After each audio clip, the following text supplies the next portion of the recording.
10th standard maths Kannur district panchayat smile 2025 model examination മാത്തമാറ്റിക്സിൻ്റെ answer key ആയിട്ടാണ് ഞാൻ വന്നിരിക്കുന്നത്. First question, the first term of an arithmetic sequence is 3 and the first term of another arithmetic sequence is 8. The common difference of these two arithmetic sequences are same. What is the difference between the 20th terms? 5 ആണ് വരിക. കാരണം നമ്മുടെ ഏത് term ഇത് first number തമ്മിലുള്ള difference തന്നെയാണ് അങ്ങോട്ടേക്കും ഉണ്ടാവുക. കാരണം നമ്മുടെ ഇവിടെ പറഞ്ഞിട്ടുണ്ട് കോമൺ ഡിഫറൻസ് സെയിം ആണെന്ന്. അപ്പോൾ നമ്മളൊരു പാറ്റേൺ എഴുതി കഴിഞ്ഞാൽ ഇതുപോലെയാണ് ഉണ്ടാവുക. 3യിൽ സ്റ്റാർട്ട് ചെയ്യുന്ന ഒരു പാറ്റേൺ, ഞാനിവിടെ എക്സാമ്പിൾ ത്രീ കോമൺ ഡിഫറൻസ് വെച്ചിട്ട് ഒരു പാറ്റേൺ എഴുതിയിട്ട് 3, 6, 9 എന്ന്. പിന്നെ 8ൽ സ്റ്റാർട്ട് ചെയ്യുന്ന 3 ഡിഫറൻസിൽ 8, 11, 14 എന്ന് വന്നിട്ടുണ്ട്. അപ്പോൾ ഈ നമ്പർ തമ്മിലുള്ള ഇപ്പോൾ 6ഉം 11ഉം 5 ആണ്, 9ഉം 14ഉം 5 ആണ് ഡിഫറൻസ്. അങ്ങനെ നമ്മൾ 20 നമ്പർ എഴുതിയാലും അതിൻ്റെ ഡിഫറൻസ് എന്തെന്നെയാണ് കിട്ടുക? 5 തന്നെയാണ് കിട്ടുക. അപ്പോൾ അതിൻ്റെ ആൻസർ നമുക്ക് x20 = 3 + 19d എന്നും x20 = 8 + 19d എന്നും എഴുതിയാൽ അതിൻ്റെ ടേമിൻ്റെ ഡിഫറൻസ് എന്ത് കിട്ടും? നമുക്ക് രണ്ടും 19d ക്യാൻസലായി പോകും. പിന്നെ 8 - 3 എന്ന് പറയുന്നത് 5 ആണ് കിട്ടുക. Second question, the height of 11 players in a cricket team are given. Find the median height. നമുക്ക് തന്നിരിക്കുന്ന നമ്പേഴ്സിനെ അസെൻഡിങ് ഓർഡറിൽ എഴുതുക. അസെൻഡിങ് ഓർഡറിൽ എഴുതുന്ന സമയത്ത് നടുക്ക് വരുന്നതാണ് നമ്മുടെ മീഡിയൻ എന്ന് പറയുന്നത്. മീൻ കാണാനാണെങ്കിൽ എല്ലാം കൂടെ ആഡ് ചെയ്തിട്ട് ഇതിൻ്റെ എണ്ണം കൊണ്ട് ഡിവൈഡ് ചെയ്യാം. മീഡിയൻ കാണാൻ വേണ്ടിയിട്ട് തന്നിരിക്കുന്ന നമ്പർ അസെൻഡിങ് ഓർഡറിൽ എഴുതാം. അസെൻഡിങ് ഓർഡറിൽ എഴുതുമ്പോൾ നന്നായിട്ട് ശ്രദ്ധിക്കണം. ഇവിടെ ഡെസിമൽ പ്ലേസൊക്കെ വരുന്ന നമ്പേഴ്സൊക്കെ ഉണ്ട്. ഞാൻ തന്നെ ഇവിടെ ഒരു നമ്പർ മിസ്സാക്കി പോയിട്ടുണ്ടായിരുന്നു എൻ്റെ കയ്യിൽ നിന്ന്. 168.8 ആണ് ഇവിടെ, 168.5 ആ നമ്പർ ഞാൻ ഇവിടെ വിട്ടുപോയിട്ടുണ്ടായിരുന്നു. അപ്പോൾ അത് തന്നെയാണ് അതിൻ്റെ ആൻസർ വരുന്നത്. 11 പ്ലെയേഴ്സ് ഉണ്ടാകുമ്പോൾ നടുക്ക് വരുന്നത് 1, 2, 3, 4, 5, 6. അതായത് മിഡിൽ നമ്പർ കണ്ടെത്തുക. 11 + 1 12/2 ആണ്. അപ്പോൾ 6 ആറാമത്തെ നമ്പറാണ് നടുക്കുണ്ടാവുക. അപ്പോൾ അങ്ങനെ നമുക്ക് 168.5 ആണ് ഇതിൻ്റെ മീഡിയം കിട്ടുക. In the figure, square is drawn by joining the midpoint of the sides of large square and another square is drawn by joining the midpoint of the second square. If a person put a dot in the figure, what is the probability that it will fall on the shaded area? ഇപ്പോൾ ഇവിടെ square വരഞ്ഞിരിക്കുന്നത് വലിയ സ്ക്വയറിൻ്റെ mid പോയിൻ്റിൽ നിന്ന് വേറൊരു square വരഞ്ഞിട്ടുണ്ട്, അതിൻ്റെ mid പോയിൻ്റിൽ നിന്ന് വേറൊരു square വരഞ്ഞിട്ടുണ്ട്. അപ്പോൾ ഇവിടെയാണ് ഷെയ്ഡഡ് പോർഷൻ ഉള്ളത്. ഞാൻ ഇതിനെന്ത് ചെയ്തിട്ടുണ്ട്? കുറേ ആയിട്ട് കട്ട് ചെയ്ത് 16 പാർട്ട് 16 ഈക്വൽ പീസാക്കി അതിൽ 16ൻ്റെ അകത്ത് 4 പാർട്ടാണ് ഷെയ്ഡഡ് വരിക. അപ്പോൾ അത് 4/16 എന്നാണ് അതിൻ്റെ ആൻസർ വരിക.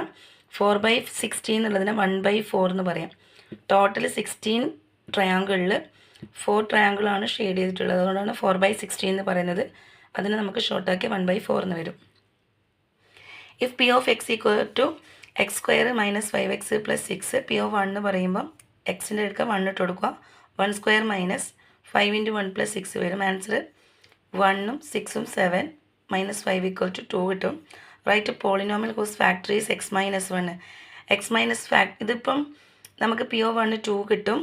അപ്പോൾ x - 1 ഫാക്ടർ ആവണമെങ്കിൽ ഇവിടെ 0, P of 1 0 ആയിരിക്കണം. അപ്പോൾ 0 വരണമെങ്കിൽ ഇവിടുത്തെ 6ന് പകരം എന്തുണ്ടായാൽ മതി? 2 കുറഞ്ഞ് 4 ഉണ്ടായാൽ മതി. അപ്പോൾ x² - 5x + 4 ആണ് ആൻസർ വരിക. അടുത്തത് 3 മാർക്കിൻ്റെ ക്വസ്റ്റ്യൻ ആണ്. 8 times of a number is added to the square of that number to get a number. You get 560. Find the number. അപ്പോൾ x² + 8x = 560 എന്ന് വരും. സ്ക്വയർ കംപ്ലീഷൻ മെത്തേഡാണ്. x² + 8x = 560. 8xൻ്റെ പകുതി 8ൻ്റെ പകുതിയായ 4² ഇവിടെ ആഡ് ചെയ്യുക. അപ്പുറത്ത് ഞാൻ ആഡ് ചെയ്യുമ്പം 560നോട് ആഡ് ചെയ്ത് 576 എഴുതിയിട്ടുണ്ട്.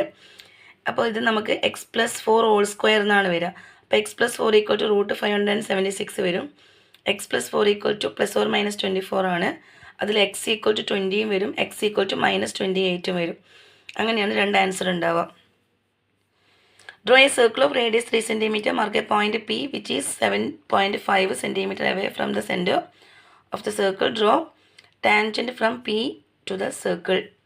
ഇപ്പോൾ ഇവിടെ നമുക്ക് 3 cm റേഡിയസിലെ സർക്കിൾ വരയ്ക്കുക. എന്നിട്ട് 7.5 സെൻറ്ററിൽ നിന്നും 7.5 ഡിസ്റ്റൻസിൽ ഒരു വര വരയ്ക്കാം.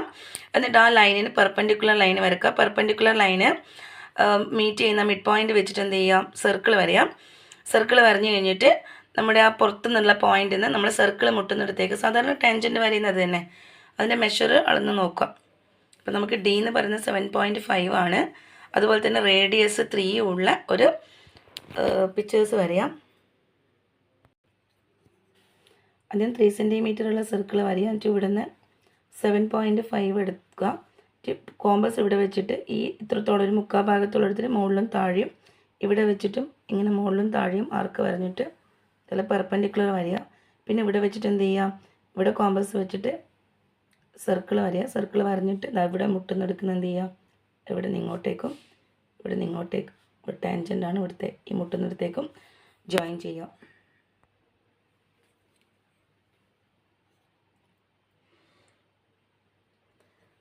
വീഡിയോ അങ്ങോട്ടും ഇങ്ങോട്ടും പഠിക്കുമ്പോൾ ചിലപ്പോൾ ക്ഷമിക്കണം, ചില വീഡിയോസിൽ ചില മാറ്റുന്ന സീനൊക്കെ ഉണ്ടാവും, ഒന്ന് സഹകരിക്കാം. Next, the algebraic form of an arithmetic sequence is 8 n - 4. What is the first term? First term എന്ന് പറഞ്ഞാൽ എക്സിൻ്റെ അടുക്ക് 1 ഇട്ട് കൊടുക്കുക. അപ്പോൾ 8 × 1 - 4 വരും. 8 - 4 4 വരും. അതുപോലെ തന്നെ x1 4 വരും. x10 8 × 10 - 4 76 വരും. നമുക്ക് SN കാണാനുള്ള ഇക്വേഷൻ അറിയാം. SN = n/2 × x1 + xn ആണ്. S10 എന്ന് പറയുമ്പം 10/2 × x1 4 ആണ്. 4 + 76 വരും. അങ്ങനെ 10/2 5 × 80 വരും. 5 × 80 എന്ന് പറയുമ്പോൾ 400 ആണ് അതിൻ്റെ ആൻസർ വരിക. Next, in the figure A is the center of the small circle and B is the center of the large circle. PQR 70 degree. What is PAR? ഇവിടെ 70 ഡിഗ്രി ആകുമ്പോൾ PAR എന്ന് പറയുന്നത് ഇതിൻ്റെ ഡബിളാണ് ഇവിടെ ഉണ്ടാവുക, 140. ഇനി PSR എന്ന് പറയുമ്പോൾ ഇവിടെ 140 ആണെങ്കിൽ ഇവിടെ 40 ആണ് വരിക, കാരണം ടാൻജൻ്റ് ആണത്. അപ്പോൾ ഇവിടെ 40യും ഇവിടെ 140 ആയിരിക്കും, എന്നെങ്കിൽ മാത്രമേ അത് 180 കിട്ടുള്ളൂ. അടുത്തത് PBR, ഇവിടെ 40 ആണെങ്കിൽ ഇത് സെൻട്രൽ ആംഗിളാണ്. ഈ സർക്കിൾ ശ്രദ്ധിക്കുക, ഈ സർക്കിളിലുള്ള ആംഗിളാണിത് 40 ഡിഗ്രി. അപ്പോൾ ഇതിൻ്റെ സെൻട്രൽ ആംഗിളാണ് ഇവിടെ വരിക, അപ്പോൾ 80 ഡിഗ്രി വരും. Next question, in the figure PQRS is a parallelogram. The midpoint of PQ is T. Angle TPS 45 degree. PS 4√2. What is the length of PQ? വളരെ ഈസിയുള്ള ക്വസ്റ്റ്യൻ ആണ്. അപ്പോൾ ഇവിടെ നമ്മളോട് T മിഡ് പോയിൻ്റ് എന്ന് പറഞ്ഞിട്ടുണ്ട്. T മിഡ് പോയിൻ്റ് ആണ്. ഇവിടെ നമുക്ക് 4√2 ഇത് 45 എന്ന് തന്നിട്ടുണ്ട്. ഇവിടെ 90 ഡിഗ്രി ഉണ്ട്, അപ്പോൾ ഇത് 45 ആയിരിക്കും. ഇവിടെ 4√2 ആണെങ്കിൽ ഈ 45 വരുന്നത് കൊണ്ട് ഇതും 4 ആയിരിക്കും. 1:1:√2 എന്നുള്ള രീതി. പിന്നെ ഇത് മിഡ് പോയിൻ്റ് ആയതുകൊണ്ട് ഇത് 4 ആകുമ്പോൾ ഇതും 4 ആയിരിക്കും. അപ്പോൾ ഇത് ടോട്ടൽ എന്ത് വരും? PQ 8 സെൻറ്റിമീറ്റർ വരും. What is the length of TS? TS എന്ന് പറയുന്നത് 4 ആണ് വരിക. Calculate the area of parallelogram. പാരലോഗ്രാമിൻ്റെ ഏരിയ വേണ്ട ഇക്വേഷൻ ബേസ് ഇൻറ്റു ഹൈറ്റ് ആണ്. ബേസ് 4 ആണ്. ബേസ് 4 ഇൻറ്റു ഹൈറ്റ് ആണ് വരിക. അപ്പോൾ 8 × 4 = 8 × 4 32. The diameters of two spheres are in the ratio 2:3. What is the ratio of their surface areas? ഓർമ്മിക്കേണ്ട കാര്യം ഡയമീറ്ററിൻ്റെ ratio ആണ് തന്നിട്ടുള്ളത്. ഡയമീറ്ററിൻ്റെ റേഷ്യോ തന്നെ ആയിരിക്കും റേഡിയസിൻ്റെ റേഷ്യോയും വരിക. അതായത് ഒരു വൃത്തത്തിൻ്റെ വ്യാസത്തിൻ്റെ റേഷ്യോ എത്രയാണോ തന്നിട്ടുള്ളത് അത് തന്നെയായിരിക്കും ആരത്തിൻ്റെ റേഷ്യോ. അപ്പം നമ്മളതിൻ്റെ സർഫസ് ഏരിയ കാണേണ്ട ഇക്വേഷൻ നമുക്കറിയാം 4πr² ആണ്. പക്ഷേ ഇവിടെ റേഡിയസ് ഡിഫറെൻ്റ് ആയതുകൊണ്ട് നമ്മളതിൻ്റെ ഇക്വേഷൻ 4πr1² എന്നും 4πr2² എന്നും എടുക്കും. 4πയും കട്ടായിട്ട് പിന്നെ r1² r2² ആണ് ഉണ്ടാവുക. r1² r2² മാത്രമേ ഉണ്ടാവൂ. ഇതിൻ്റെ ഈ റേഷ്യോ 2:3 ആണ്. അപ്പോൾ 2² 3² ഇട്ട് കൊടുക്കുക. 4:9 ആണ് ആൻസർ വരിക.